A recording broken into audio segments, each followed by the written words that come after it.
There are many different ways of sorting and searching through lists. This video is about the binary search, which is the only complex search we look at in the AP. A binary search needs the list that it's looking through to be sorted in order to work. The way it works is it splits the list in half, which you could also say it bisects it, and only keeps the half that's relevant.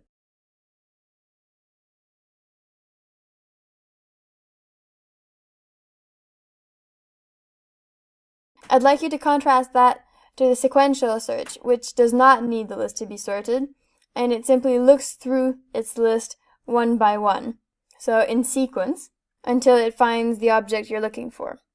So it's basically a loop, and I hope you can see that the binary search is much more efficient since it gets rid of the half of the list each time. Code for a binary search could look a bit like this. So it would be a helper method would go public static int search a list of cards A and a card C. So the integer is going to be the index position of card C in list A. Card C is what you're looking for. And don't be worried about the fact that it's list of card A and not array list of card A. List is an interface, and you could use an array list instead of a list here. This is just to help me for the sublist part. So the first thing we'd do is check if A does not contain C. If that's the case, you can return -1 right away as a sentinel value, which would simply indicate that card C is not present in list A, because if it's not present, there's no point looking for it. If that's not the case, you can look at the middle item of A, so A.get A.size divided by 2. If that's equal to C, you've gotten lucky, and you can return A.size divided by 2 because you've found it. If that's not the case, you still look at the middle item in A, so A.get A.size divided by 2, and you compare that to C. So if the middle item is greater than C, then you can throw away the top half of the list and return search of A.sublist between 0 and A.size divided by 2, still searching for C. So you're going to recursively call this method, but with a list that's only half the size. If that's not the case, you know that the item you're looking for is going to be in the upper half.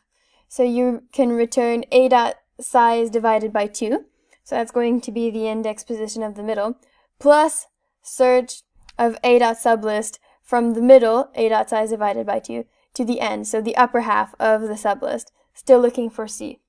You have to put the A.size divided by 2 plus search here, because if not, it would only return the index position in the top half, and then it would be inaccurate, because you need to keep in mind that you're in the top half.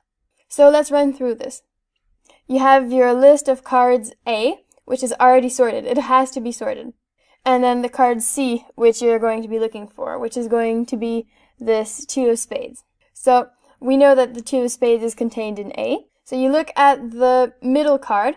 So it's going to be the 5 of spades, because there are 7 items in the list, and 7 divided by 2 integer division will give you 3.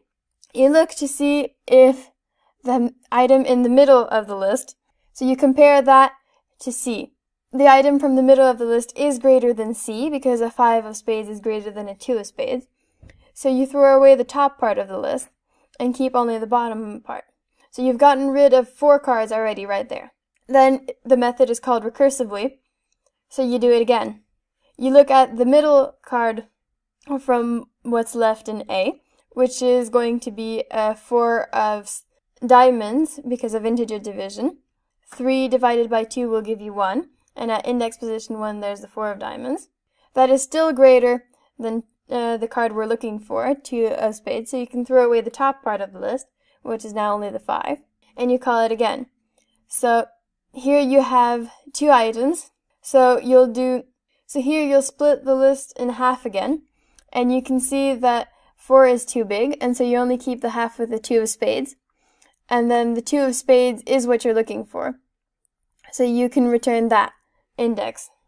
So you found your 2 of spades, and you can return its index, which is going to be 0, because we never did the else where you have to add a dot size divided by 2, so the result is only going to be 0.